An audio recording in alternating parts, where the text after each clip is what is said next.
afternoon.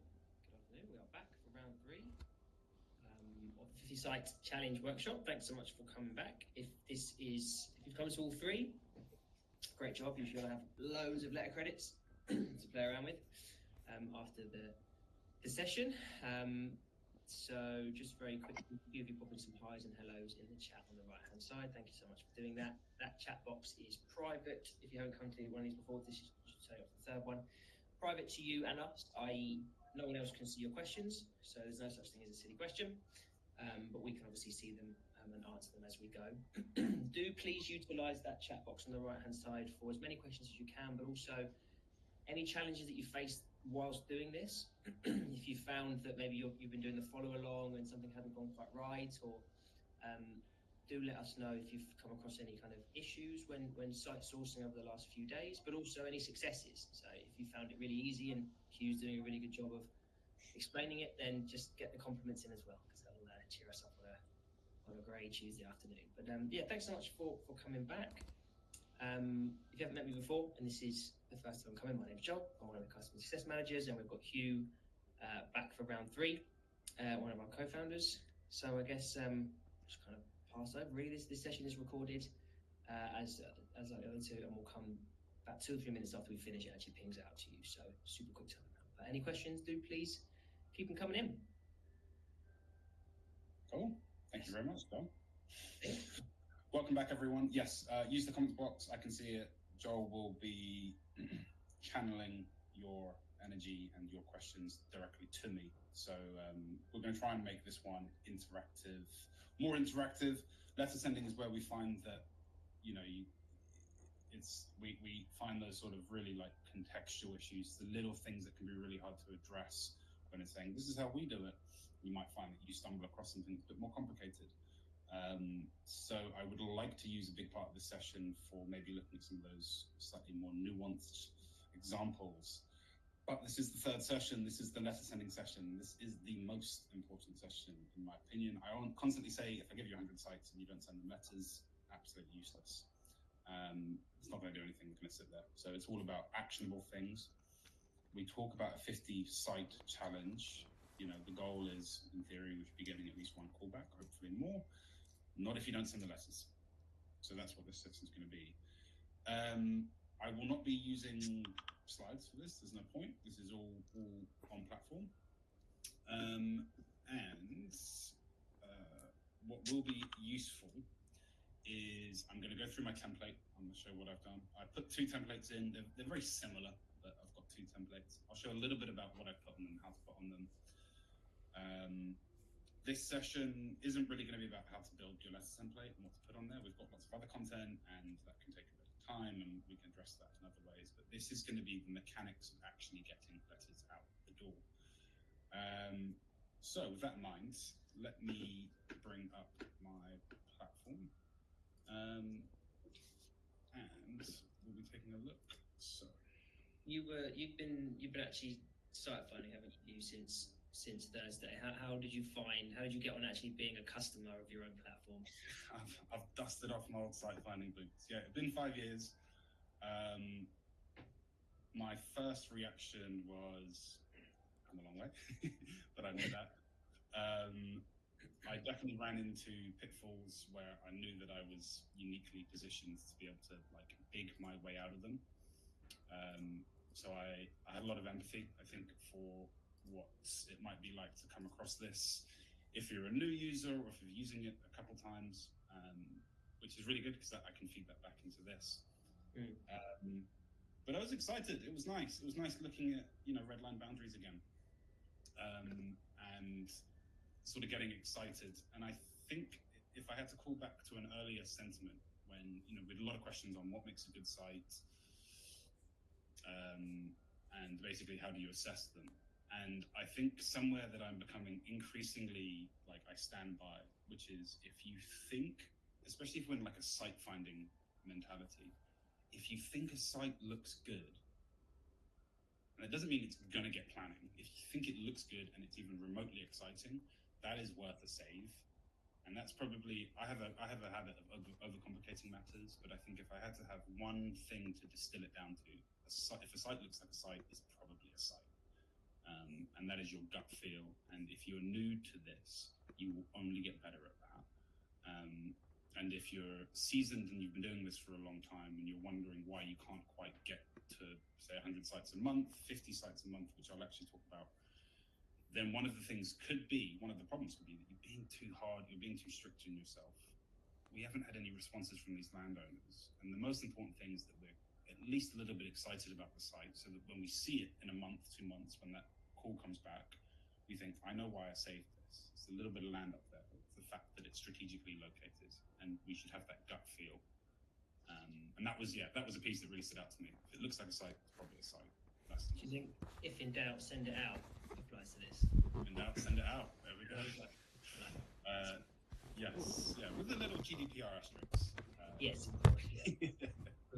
I think that's also an important thing. I would like to, maybe I'll talk about it more generally, but the idea between knowing a site, knowing who you sent it to, knowing why you've saved it, is a really good way that you can sort of say, I have good probable reason to reach out to this customer, versus the other end of the spectrum.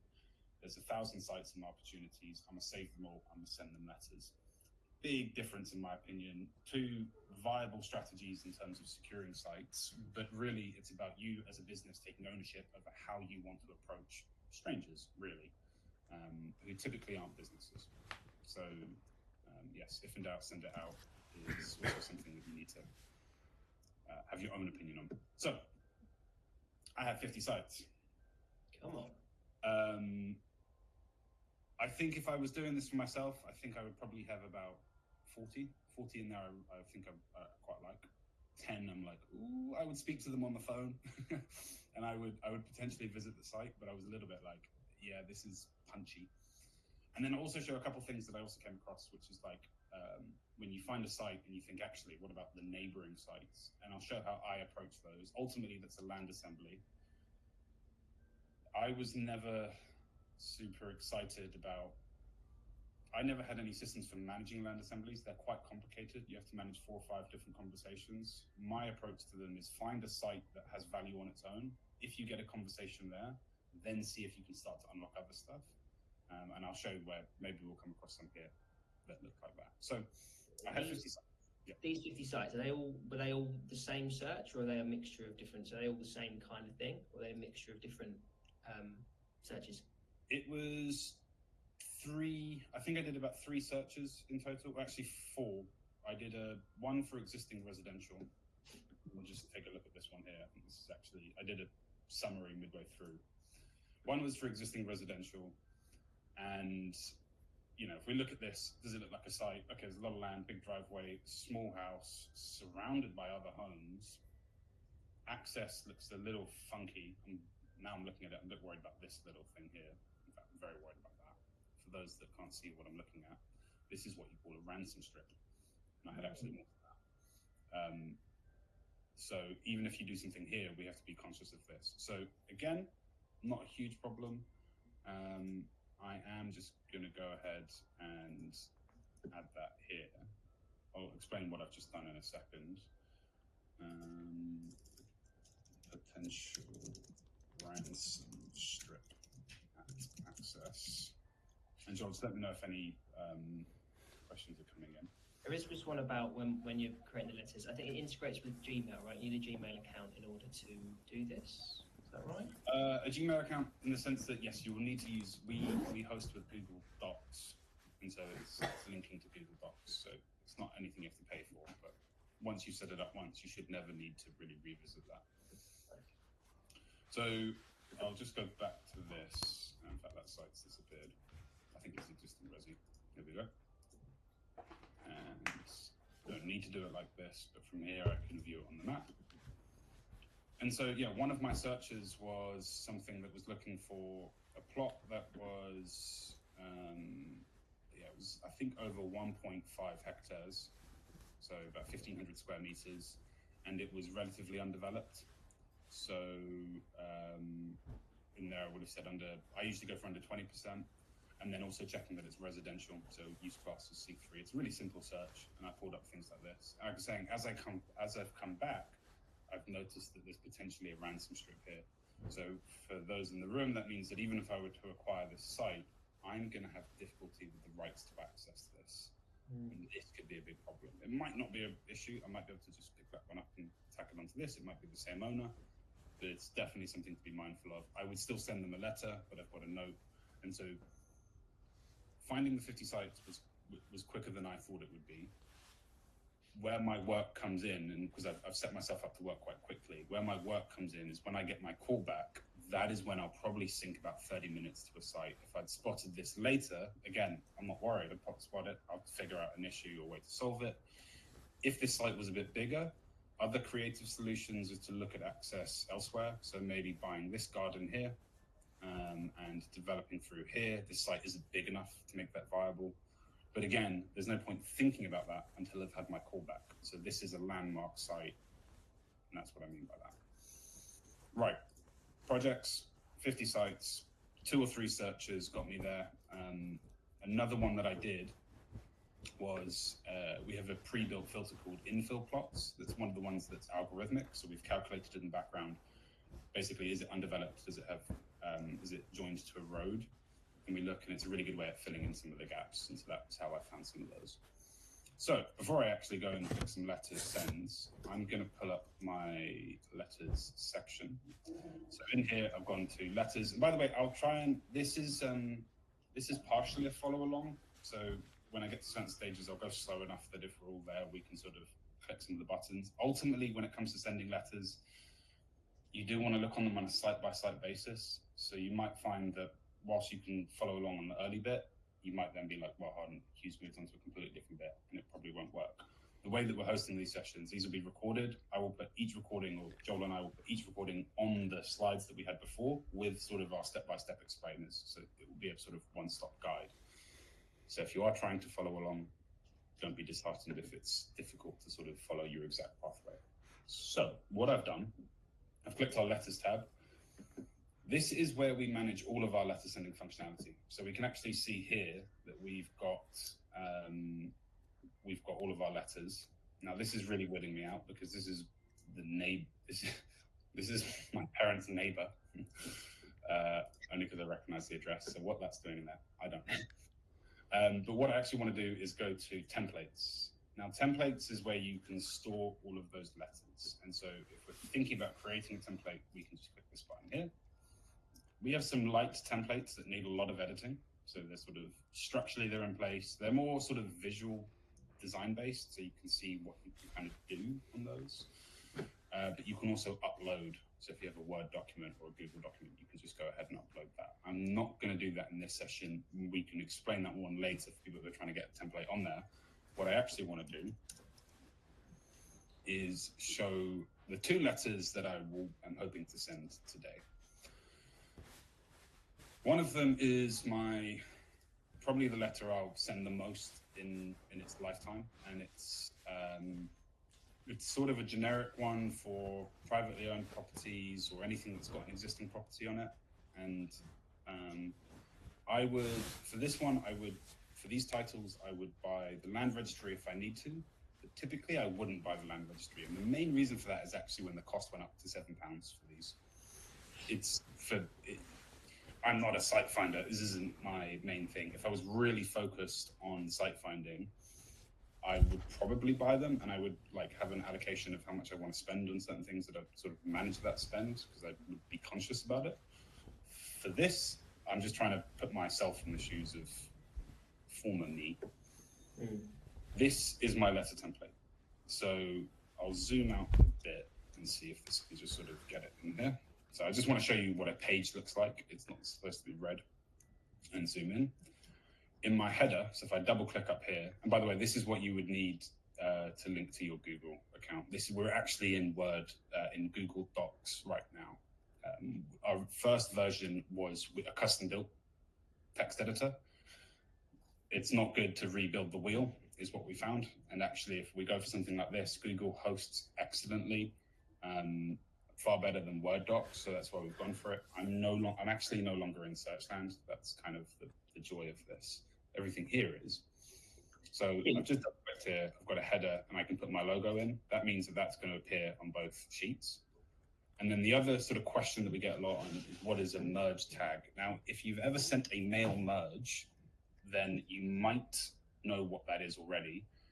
It's basically the space, the text, where we're going to put the personalization in. And how it works, it's got these squiggly brackets. These are essential. This says, in here, so if I do homeowner, so first name, and I put it in here like this, and I'm going to edit my template. All I do is I copy this field and dear first name. This is now on my letter when I actually generate them. This is always going to put the first name in here. So if you like to send your letters first name, last name, then we would do first name. I then copy the second one, and I'm going to put last name in there.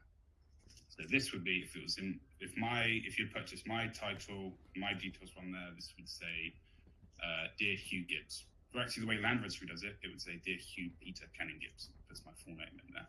So first name would be Hugh Peter. Second name is Canning Gibbs. For those that were interested in my full name. So these are merge tags. This allows for personalization. If I was to then edit this and do something like that, and just do first name, last name, I've broken this now. And this is going to say, dear Hugh, last name.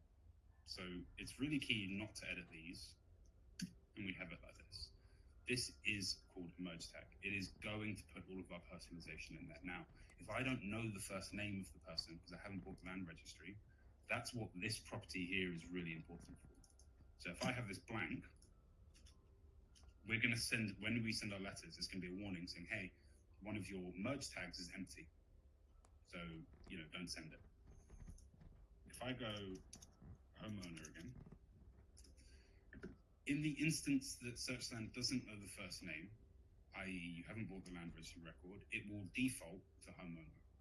I can put landowner, I can put person of interest, I can put anything I want in there. It's going to take that and it's going to put it in here. And that's it. The rest of this is just my letter. I said at the beginning, there's a really nice letter template, which is why you, why me, why now. This more or less forms that. So how I found them, I always reference a desktop review. It's probably a bit of an old school way of saying something, but it's how I've always done it. And that I think that they have a site that's interesting. I then say a little bit about me. And so I'm the land and planning manager, apparently at Contour Land. And I've also done one extra thing here. I've also shown how you can do a letter that's like collaborative. A lot of our users are interested in JVs or doing something with an architect or just trying to be a bit more creative. So what I've done here is I've also said that I'm also working with a local developer. And that in this case is Green Fern Building Services. For those who are interested, that is also my brother's business. So he is a local contractor in this area. So this letter is actually like good to go. This is true, this is accurate, there's a lot that can be done here. I'm just trying to think if I had to work with what I had today, this is what I would do. What's the benefit of adding in that you're working in a partnership with a local developer? What would that, if you're receiving that letter, how does it make you feel any different if you didn't have that in there? So this is about being true to myself. Now, I'm not a developer, and I want to come across as a one-stop shop. And so I want to say that I can handle both the sort of planning and assessment and promotion side of it, but we can also see it through. Also, I like the idea of it being a local developer. I'm writing to an area, so the area that I've chosen in this instance is Tunbridge Wells. I'll have local case studies that I can use through them. I'm basically able to act bigger than I am, but I'm also able to sort of leverage other aspects of it. Now, if I wasn't, it's not important. If I didn't have that and I was a developer and I had planning in-house and we did everything fully capable, small developer or local or medium, doesn't really matter, then play to your own strengths in there. But an example of where you might still want to use a partnership, that could be your architect. So it's really common as well, not common, it's something that I promote a lot, which is architects get really good response rates on letters. People really like them. They're kind of like the doctors of planning and development. They're held in high regard. They're very approachable. Their websites are fantastic. And people know what architects do. People don't really know what developers do, really. We know what to do, but consumers, homeowners don't. So this is an instance where I'm partnering with a developer. But another one could be if you work with an architect or exclusive with an architect. If you don't, it doesn't matter. You can just put it on here. I'm just working with what I have, which really isn't much. This is what I do. So then it's why we're suited. And so this is really leading into the small local aspect. So we do local things. We're in the area. We'll have sites that you'll know about. And then, yeah, why now is really like we don't do too many schemes. We're only looking for a handful. And then I include a site map. Now, a lot of questions on how to include site maps. So if I just do a new page here, we've got our merge tags that we've gone through. So there's lots that we can do in there. And then we also have a site map. Very simple. We just click add. It's going to chuck it on the page and it's going to look like that. Now, from here, we then have some editing. Now, I'm really just editing in Google Docs now. This isn't SearchStand again. What I've done is I've just scaled this up and I've dropped it down, and it looks messy. It looks blurry. It is not going to look like that when we finish, so it will look much better. What we see as well that's a really common one is more of I wouldn't say a thumbnail, but something a bit more like this. That's a bit more friendly. And then you can edit how you style. So here we can make it that it can sit in front of text. We're not going to sit it in front of text, but it means that I can kind of move it wherever I want. And that I'm just going to chuck here, for instance.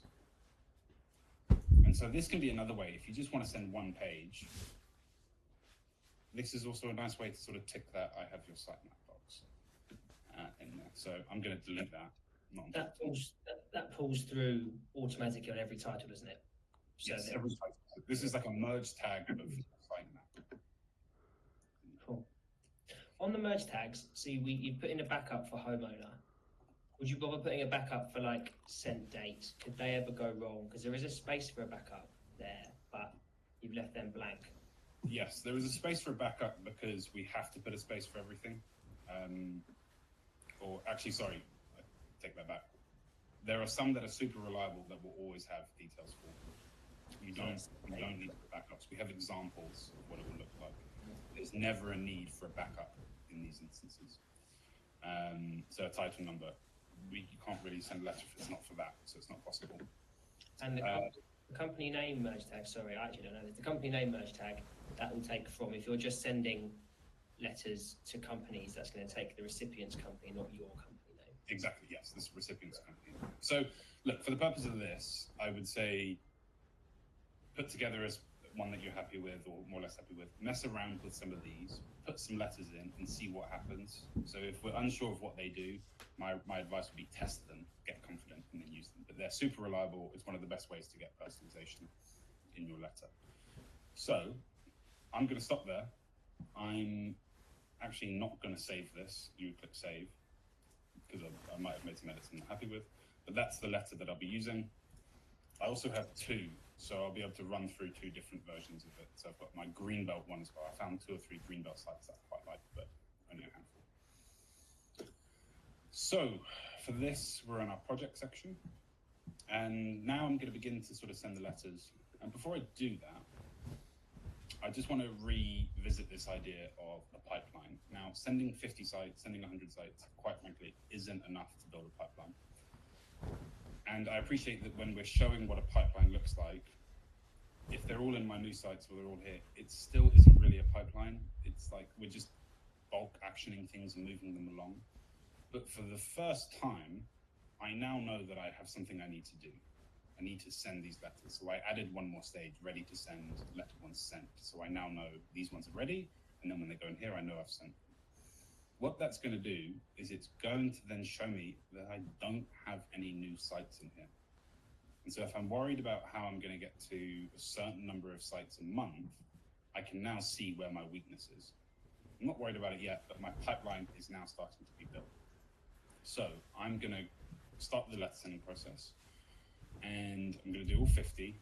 And I've set myself some traps here, by the way, so this is not going to be perfect. I am going to walk into some issues, and I'll show how I solve those issues. But ultimately, I'm going to get to the point where we're sending some letters. So I've clicked this dot, dot, dot for more options, and send letters. Now, I'm a big advocate on your first batch of letters. Be really diligent. Know who the sites are. Know where you're buying land registry records. Know where you're sending to the address, and know how many you kind of getting out. All of that work is going to pay dividends when we end up sending follow-up letters, and I cannot stress how impactful follow-up letters are for your conversion rate. You've already done the hard work in finding the sites. You've already done the hard work in terms of personalizing them and getting them where you want. Sending follow-up letters, if it's going to take me 15, 20, 30 minutes to send my 50 in the new ones, it's going to take me probably less than a minute to send my follow-ups. So that's what this section's doing. It's saying, what do you want to do? Are these new letters, are these follow-up? For me, these are new letters. It's the first time they're going to get them. I'm going to click this one. And then we're being presented all of our templates. So I'm going to narrow this down. Contour land. I've got my 2 templates. And naming them is really key. So I put letter 1 in here. So if I knew I was going to send letter 1, I could have just done that. And now I have all my other letters, they're letter 1s. If I'm going to send my greenbelt sites, I can search greenbelt, and then I've got this template. And it just means that we're sort of lining everything up right. So let's go back to contour land, and the one that I want is this, and we click select. How many different letter templates do you think is the right amount? We've got about 50 there, but I guess that's across the whole team. So what's a decent average 50 is a number? lot. Yeah. 50 is a lot. To start with, 2 or 3. And then I would say, if you're going to sit down and say, I want to do 5 different strategies. I want to do strategic land. I want to do conversions. I want to do some brownfield sites. I want to do some council land. I would say wait until you have those sites in the pipeline and then build the letter as you have the site. Don't just sit down and write all of them, because if you then want to make edits based on feedback from one of your letters, you're going to have to go back and edit all of them later. So just build them out as you go. Our customers that get the best results, they have a range of strategies. They have, so what I mentioned about those 5, 6 different types, they have follow-ups for each. Some customers go as far as 10. That is too many in my opinion, but it works for them. So this is my tolerance. My tolerance is probably 3. And that's like where I'm happy with. And then so if I have 5 strategies, times that by 3, that's 15 templates. But it's 1, 2, and 3 for each of those. Makes sense. Right. So we are now in the first step of letter sending. I've got all my letters in here, and it's saying I'm at 1 of 46. What that means is each one of these windows here is a title, and I can show you that title here. So this is a really nice way to say, what was that site? Because I don't know what that title is. This is what I saved, but I can't remember. I go to here and I'm like, oh yeah, I remember this. It was actually this little plot here that I really liked. You know, nothing too crazy. I believe this is a farm owner, yeah, Kenwood Farms. But also, you know, there could be more stuff eventually. And actually, if there was a slightly longer term play, there could be something. But it was really this site here that was like, I would speak to them about this. So I've got that site, I know who it is. If I go to the list view, now I've purchased the land registry record for this already. So I'm being presented with a lot of options. Every single one of these records here is a potential address you could send to. So for this one title, there are, it looks about 11 in here. Yeah, 11 letters. Again, this is for you as a business to decide, how do you want to approach this? Do you want to hit everyone up? You could do, but that's not necessary. In this case, I've purchased land registry records for these, so I probably want to go down these routes and say, okay, well, I want to send to these people, these 3. I know this record. It's also owned by a company, so I have company details here too. So if I wanted to get a letter out to the company, I could do that and go from there. I now have 4 different addresses for one title. For me, that's a good thing because I'm spreading in different locations and it's going there. Some people want to make edits and say, hey, I also wrote to this address and wrote to this address. I personally find that a bit too long or complicated to do or manage. So I'm happy that they've gone to different addresses in this instance. Can I, and sorry if you're going to cover this, I'm jumping the gun, but you've got Ruth, Sandra, and Elias Ronald there. Is there a way I can send one letter to the three of those? I don't really care who opens it, and then I can reduce my costs by a third. Yeah, that's really simple. All you do is this. You would just pick one. It really is that simple. And so what you do is you pick one person you're going to send a letter to, add that to your mail shot, and then go from there. Now, I'll revisit that point. What we're doing in this step is we're looking at each of these 100, in this case, 146 titles. I'll see if I can explain why. I think I actually took so now 46 titles. And we're in step 1 of 3. Step 1 is to create your shortlist. So for every one title, you can have, in this case, 11 different addresses that you can send to. Step 2 is when you get to review that shortlist. So only the letters that you've added, are the ones that you can then sort of make those final edits to. And there's another cleanup stage. So right now we're creating a shortlist. We're then cleaning up the shortlist in step 2, and then step 3 we're sending. So what I've done there is, you said I only want to send to one. I'm fine with that. Then great. All we do is just click the add button. So again, you don't need to interact with this side. You just click add. Got a good question from Cameron on this. I don't actually have the answer. So how is this one showing 3 personal names from LandReg, but then also company ownership? Because if we wouldn't have got the LandReg title, and if it's owned by a company, the personal names are kind of unlikely to be on there unless they're owned in personal and company names. Weird and wonderful mechanics of land registry. This is a company-owned title. It is owned by Canewood Farms. It just so happens that when I bought the title for this, it also has these names. I have not edited this. If I had edited it, it would show you that it looked like this. So I've just taken the second name out of it. It's blue. That's an edited field. There's a lot of talk about how if you're sending to companies, you don't need to buy title deeds. My experience of it is when you buy title deeds, you are given different information, and you do have it. Often, very often, it would basically spit me back out to one of these addresses. So we've got an overseas address, and then we've also got this one here. Land registry has lots of different ways of creating and storing information. So in this case, buying a company-owned land registry has also given me these 3 people here. So again, that's a land registry data thing, how they handle it. So yeah, great question. And again, why all these sites are different. So shuffling on through this, I would send to these 3. I would probably get one out to this as well. It's not going to hurt. It's a UK-based company. And again, for me, I like to increase my hit count across different places because these 2 people here might not open my letter, but this one might. And I'll show you how you can get back to your letter later to handle responses, which means that I can also say, hey, I spoke to these people. So I've got those 4 in, and I'm going to click next title. I've basically got 4 letters ready at this point for one title. So we're on the next title information. Here's a plot. Don't really need to explain why I like this one. It's pretty obvious. If I just zoom in a little bit as well. Lovely little bit of infill in between everything. It is owned by another company. And so we go back to our list view here, we can see what's going on. Now, to this point, we're really looking at the information. Now, I'm just going to take another step backwards and say filter sources.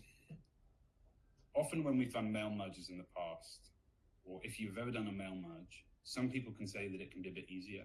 All mail merges are doing is it's hiding all the nuances that come with sending letters. You basically have an address because you found the site and you've purchased a few records, or you've pulled the records from somewhere and you're sending a letter. When you have a site, there are lots of different places you can send that information to.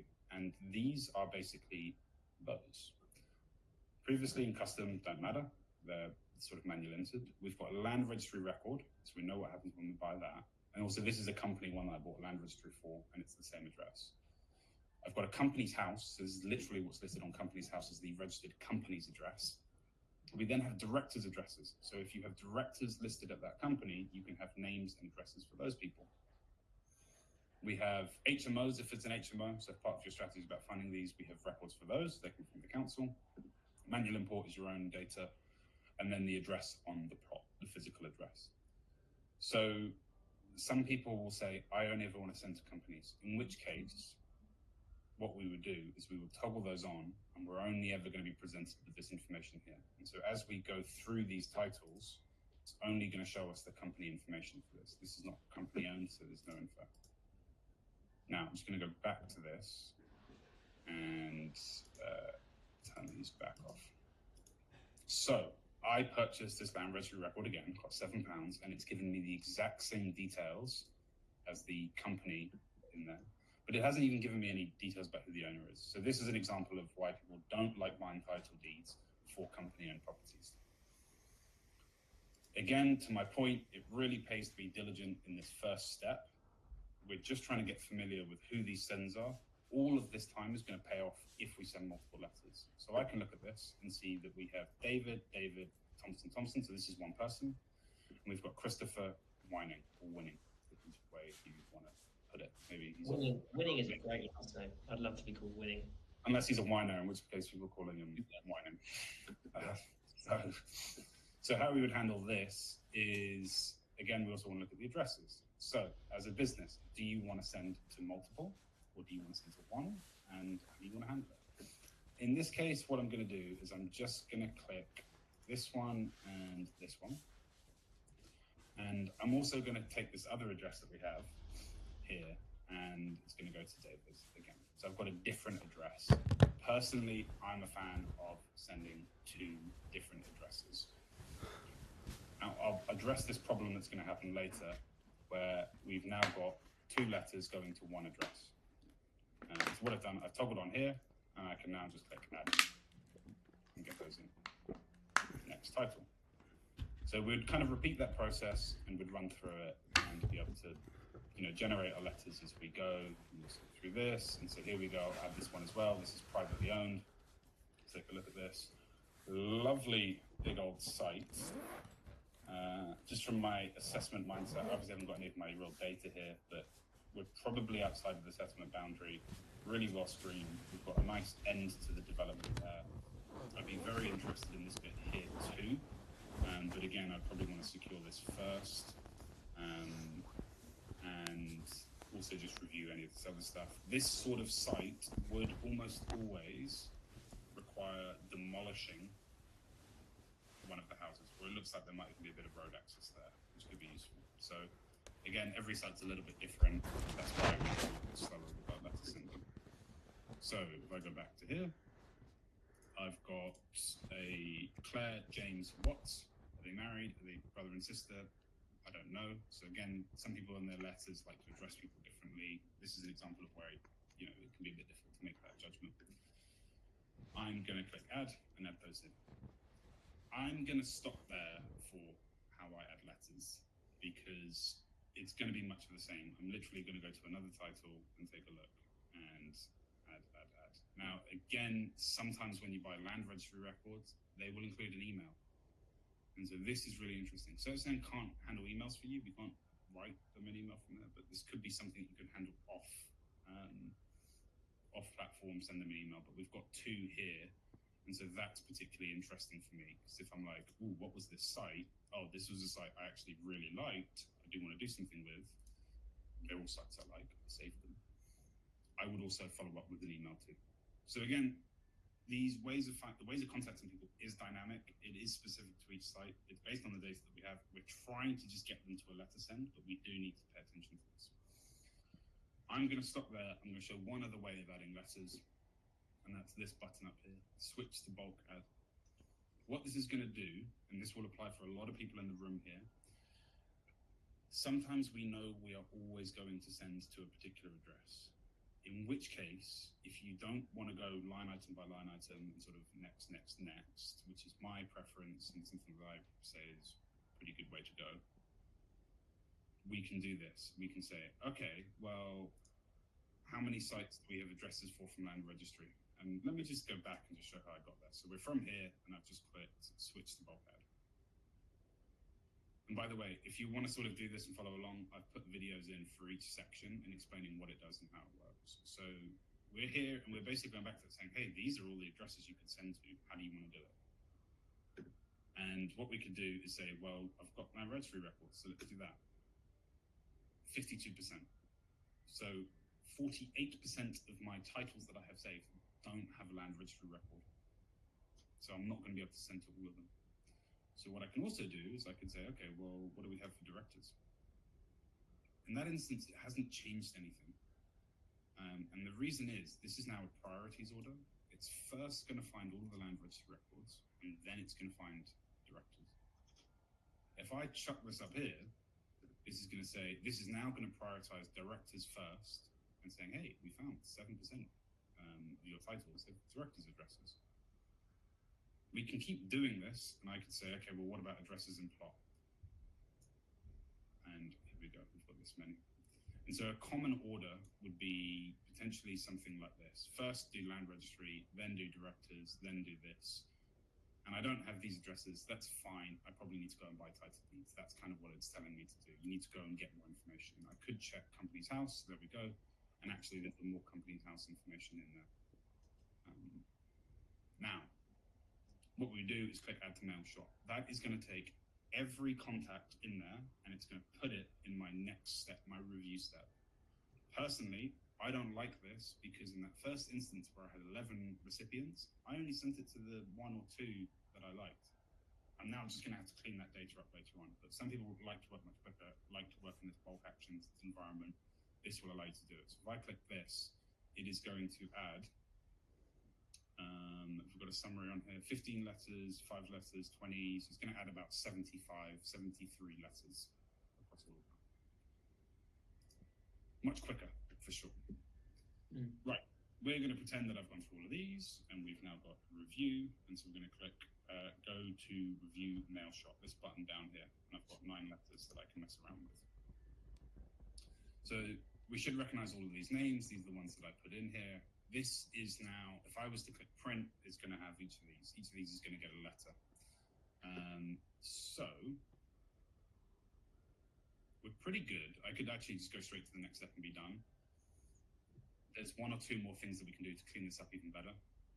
And the first one is this, group by address. This is hidden, but it's very powerful. Now, I mentioned that I don't like to send 2 letters to 1 address or multiple letters to 1 address, that one letterbox that's going to go through.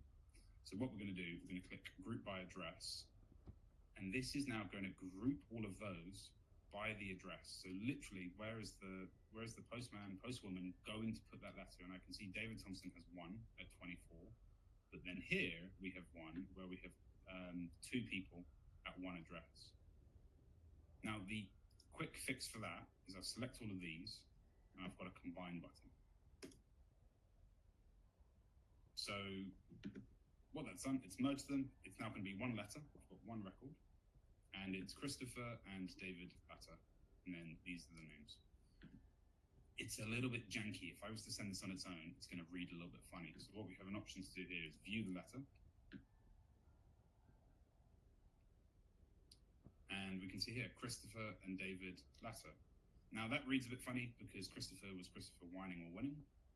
And so it's kind of saying Christopher Latter and David Latter is the way that I read that. So I'm going to edit this. Actually, sorry, I'm not going to do it in there. You could do it in there. I'm going to edit it from here. And so remember, I'm only using first name. So this is how the first name is going to appear. And what I'm going to do is you can get rid of the Latter, go to here, Christopher and David, and click save. Again, all the time we're investing now will pay off when we do follow-ups, because if I do a follow-up to this one, it's going to say Christopher and David. I don't need to ever redo that.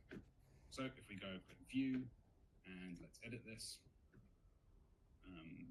just to see how it works, we should be able to see our letter and edits. So, dear Christopher and David, and then this is the letter. So also, if you want to talk about adding extra personalization, and so if I scroll down, this hasn't loaded yet. That should come through in a minute, or a bit less. This is a really good opportunity for some people who like to be really specific, where you can describe the site. The site is nice. That's not a very good description. You want to say something where it's like, I'm clearly talking about your site. It's screened. It's got really good visibility from a certain road. With you probably like something that shows that you're talking about their site. Has that come through yet? That'll come through on the next step. So that's an option where you can add a bit more personalization.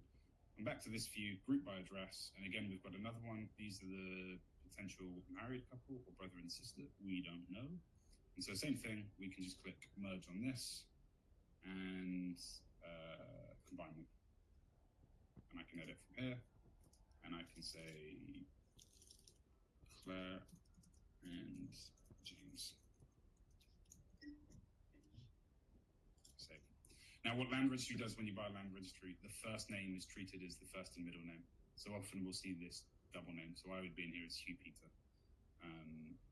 So that's just a little bit of a styling edit. So if we wanted to edit this and say, I don't want that middle name, we can do that. And same thing here, I'm happy with this, go to you.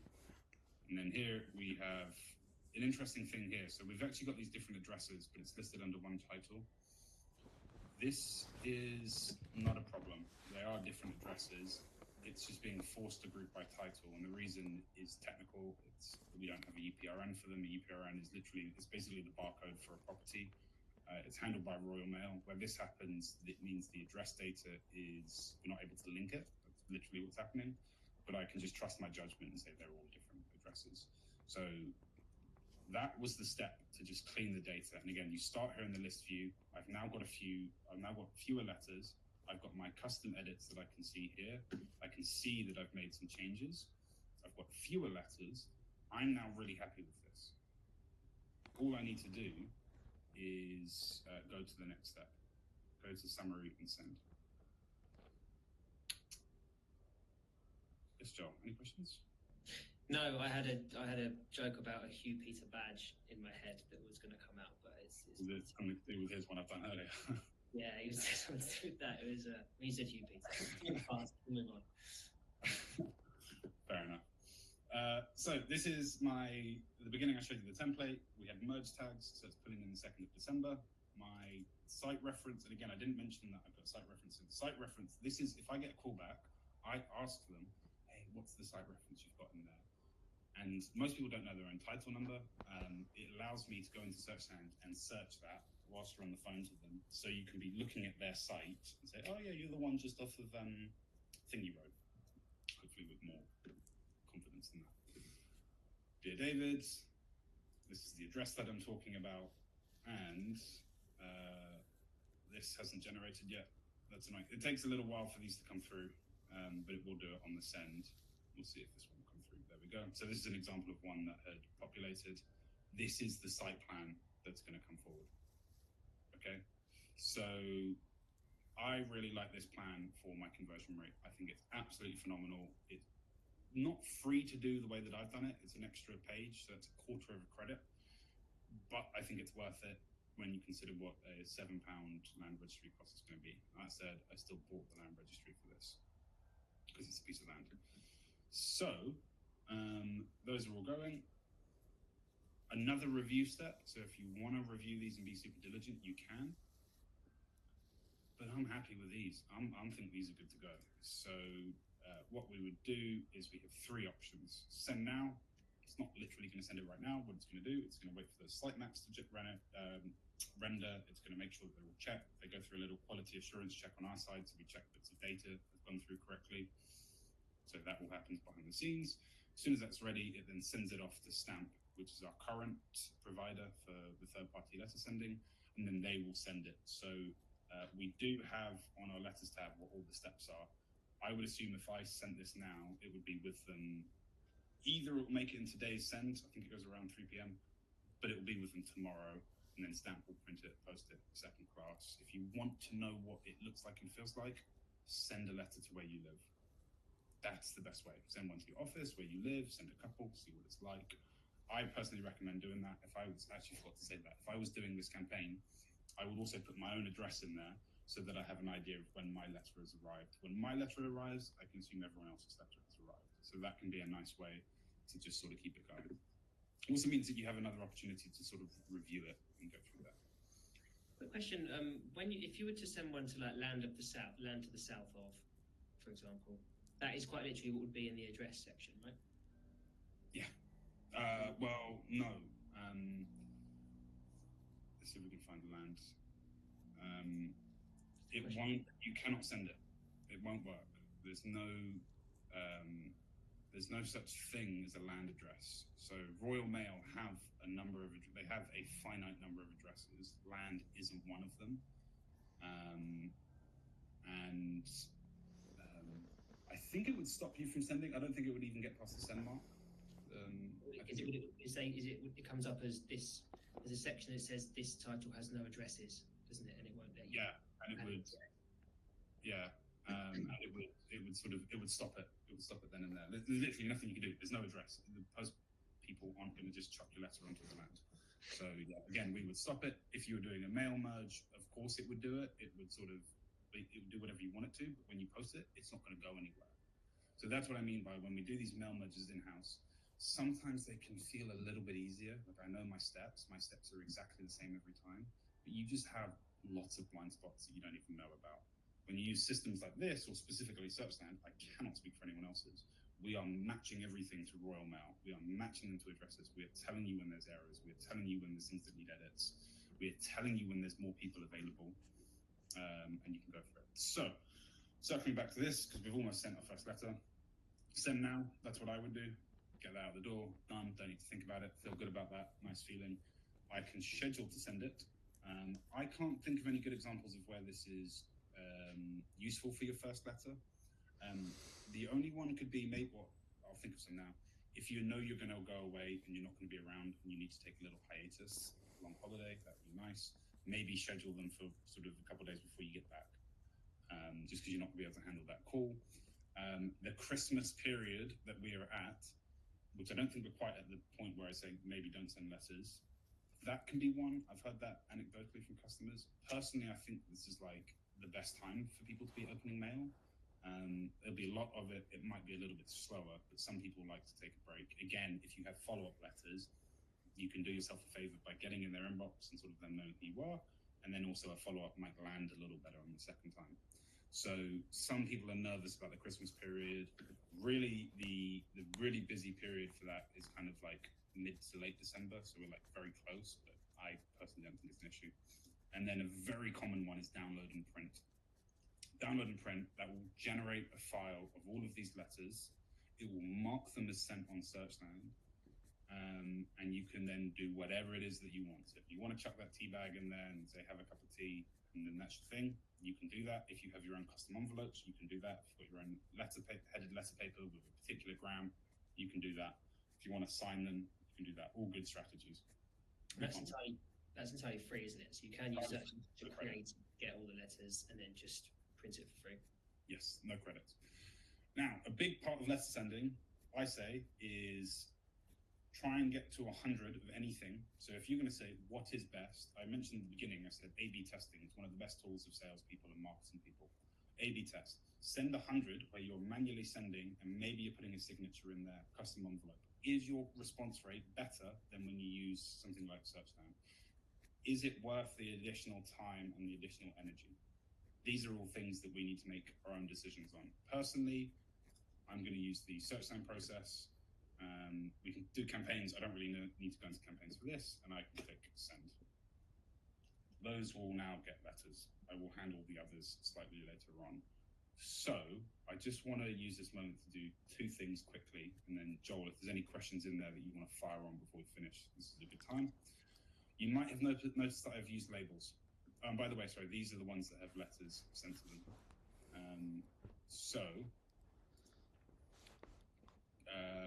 What am I doing here? I want to show you why I put labels in. Now, how we can filter them. So I've got 50 sites, and you saw as I was going through this 50, I was having to like context swap a lot. That's landlord street, that's physical address. I can use my filter label, and I can say something like existing resi. I now have 21 sites that have existing residential sites in there. At least when I was saving them, I was saying they're existing residential sites. If I went through my letter process, send letters, contour lands, select, I'm now only looking at those ones, and I'm now confident I'm just looking at the address on there, and I can be much quicker. Sorry, I didn't actually add that. That was a bit of a faux pas on my part. I skipped it. Select, add. You don't always need to use this. That's if you're doing multiple. Add, and I can just be much quicker at saying, okay, that one. Now for something like this, where I know that I'm saving single address sites, I would probably actually use the bulk add here and do that and add all these to a mail shot. Now, 4 of them don't have them, and that's because I accurately labeled them as resi when they're not. There might have been a barn on there, a structure. I was doing it quickly and I thought they were resi, but they're not. But 14 of them are, and I can quickly add those to my mail shot. And then let's skip to review. So I'm now at this stage much quicker. So that's one example of where labels are useful. Another example of where labels are useful, this. And in fact, I'll show you how sort of confident I am with this whole process. I'm pretty happy with these addresses. What we want to do then is go to summary and send. And I'm going to send these now. So we'll send this 14. They're now done. So that's an example of just going super quick through that. Now, another label that I had is this, Greenbelt, which is black, because you can't set the label color. If I click send letters, the reason this is important is I have a Greenbelt letter. If I want to preview this, this basically is much more specific around why I'm approaching their site, because it's Greenbelt. So I'm already telling them something they already know. I'm also mentioning why us. We are suitable at this. I've unlocked Greenbelt sites in the past. I have unlocked Greenbelt sites in the past. I do know what it takes. It takes a lot more work with the council, and that was before Greybelt. But it's a much stronger letter, in my opinion. And so with that in mind, using the filter, I now have a template that I can send that I'm really happy with. So that's an example of where labels are useful. And I did say at the beginning I wasn't going to use labels, and then as I was going through my process, I couldn't help myself, and I just decided to add some labels. So I'm going to do this a little bit of a sort of ad hoc way. I'm just going to drag some of these across for now.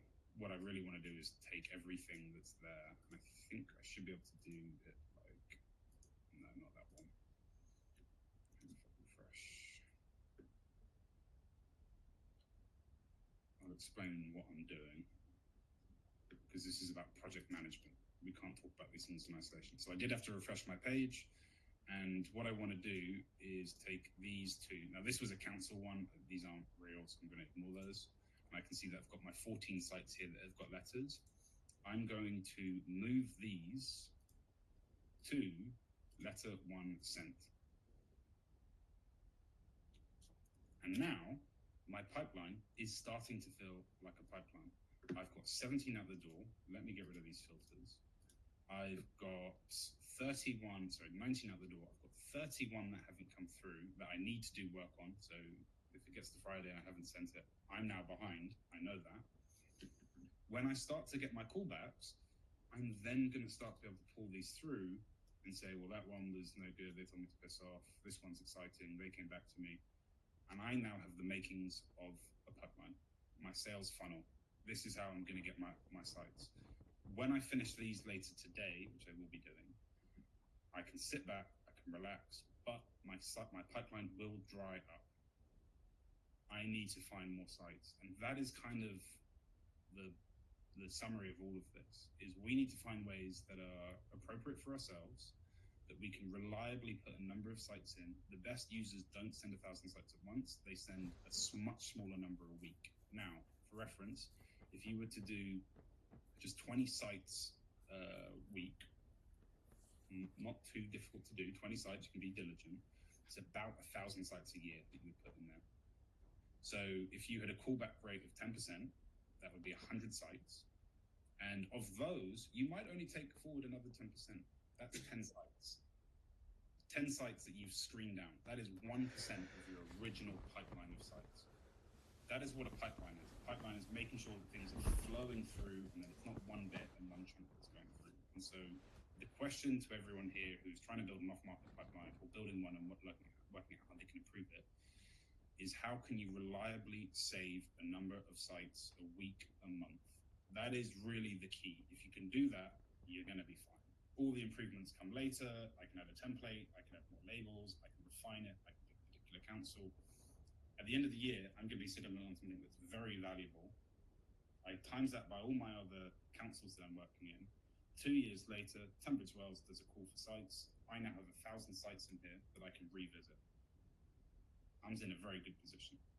And it's the consistency that really sort of drives that home. So I appreciate that we're 1 minute over. We have lots of questions coming in. And again, we're using these questions to re-edit the slides that we have and what we're editing on for those. And yeah, hoping that will have a bit more weight to it so we can revisit this. But I hope it's been a good workshop. We're not going anywhere. So if you have questions, do keep them coming in. And I'll let you know if I get any callbacks. But Joel, anything you want to add? Fantastic. I don't think so. Can you just quickly show the costs?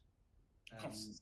Topping up your account with credits, and the more you buy, the cheaper it is, and also the cost per letter, per page of letter, if that's okay.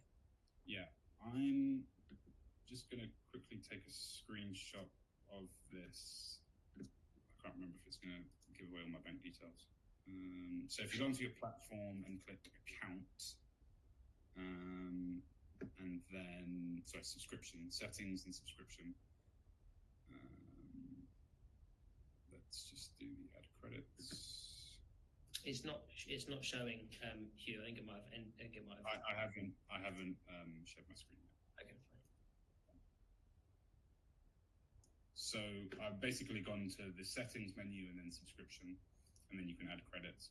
And this is the credit fees for these. So typically, if people are starting out, I mean, we all should have credits now in our account, and we'll add another batch after the session. So if you've attended all 3, you'll be up to the hundreds. Typically, so that's enough to test these. Typically, people would buy them in batches of 500,000 or up to 5,000. So anywhere between 85p and 70p letter. So if you're doing 1 letter, that's 70p. If you're doing the extra quarter of a credit, if you're doing 70p, that's about just under £1. So that is the letter cost that you're getting out. It's 1 credit for your first page, and then 0.25 credits for every subsequent page. So if you send a 3-pager, it costs you 1.5 credits, isn't it? 1 plus 0.25 plus 0.25. Exactly. Yes. Yeah. So in my follow-up letters, which I didn't go on to, but maybe we'll do a follow-up on this and how I do it. There's been an update. I would probably send a very light email with with a slightly more stylized picture of maybe some projects that I've done in the past. So leaning on Greenfern, almost forgot my brother's company, leaning on Greenfern and saying, hey, look, there's some schemes that are in there. And it's just more visual, and that can be a good follow-up. So that's something that I would send probably in 4 weeks. I still want to be a little bit fresh, but not so close that it's back to back. So yeah, they add up. So again, key things. If you think like a salesperson or a marketer, set a budget. I want to spend £200 a month towards this. That's letter credits and title credits. So factor that in. And then as you go, you will then see, well, I'm starting to win sites and do this. I'm going to up that budget to 500 because I want to do more. That way you can know that your spend is translated. Also want to factor in your search lane cost as well. That's going to be part of it as well. So yeah, you do that, build it out. These sites are worth a lot of money. So 1 site will pay for itself and some in that. So cool. Super. We'll run through the chat. If there's any questions that I've missed as we go through, I'll come back to you offline, send you an email just with a quick response, or just feel free to ask it in the help centre in the bottom right. The support team much quicker than me at coming back to you. That's it, really. We'll get your letter credits today, Hugh. Yeah, the account's there for everybody that came. yeah, tomorrow. Yeah, give us some time.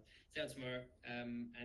Yeah, thanks so much for coming. Keep an eye out for many more of these things. There'll be a little feedback form that pops up once we end this. So do please share your feedback on how you found these sessions and just what you want to see going forward. We're looking forward to other suggestions on how we can kind of create some content for our customers. So thanks so much for coming, and we'll see you guys very soon. And thanks you.